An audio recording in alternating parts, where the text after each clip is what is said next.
অনেক দূর থেকে একটা কচ্ছপ সাঁতার কাটতে কাটতে এসে সে ক্লান্ত হয়ে পড়েছিল এবং সে তার জঙ্গলের ভিতরে একটু রেস্ট নিতে চাইলো।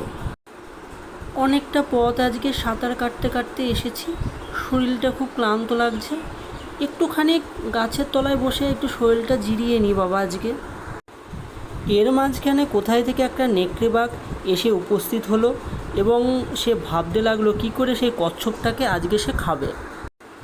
বেশ অনেক দিন ধরে কোনো খাবার পাইনি, আজকে একটা নতুন খাবার পেয়েছি, বেশ মজ করে খাবারটাকে অনেকক্ষণ ধরে খাওয়া যাবে। আহা কি আনন্দ! বাঘকে দেখে কচ্ছপটা অনেকটা ভয়ে থতমত খেয়ে গেল এবং সে ভাবতে লাগলো যে এখন তাকে অবশ্যই সে খেয়ে ফেলবে। বাঘটা কচ্ছপটাকে ধরে অনেকক্ষণ ধরে মুখে নিয়ে চাবাতে থাকলো, কিন্তু তার খোলটা শক্ত হওয়ার কারণে সে কোনো মতেই ভাঙতে পারলো না, তাই সে খেতে পারলো না। এই দেখে কচ্ছপ বাঘকে বলল, আমার খোলটা খুব শক্ত, তুমি জলের মধ্যে অনেকক্ষণ বিছিয়ে রাখো, তাহলে আমার খোলটা নরম হয়ে যাবে, তুমি তখন সহজেই আমাকে খেতে পারবে।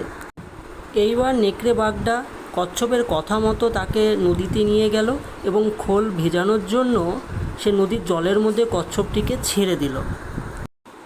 নেকড়ে কচ্ছপটিকে নদীতে ছেড়ে দেওয়ার সাথে সাথে কচ্ছপটি তাড়াতাড়ি সাঁতার কাটতে শুরু করলো এবং সে নদীর তলা দিয়ে নিজেকে রক্ষা করে পালিয়ে যেতে শুরু করলো। তো এখান থেকে আমরা একটা শিক্ষা পাই যে বিপদে আমাদের সমস্ত সময় আমাদের মাথাকে ঠান্ডা রাখতে হবে, তাহলে আমরা বিপদ থেকে তাড়াতাড়ি উদ্ধার পাবো।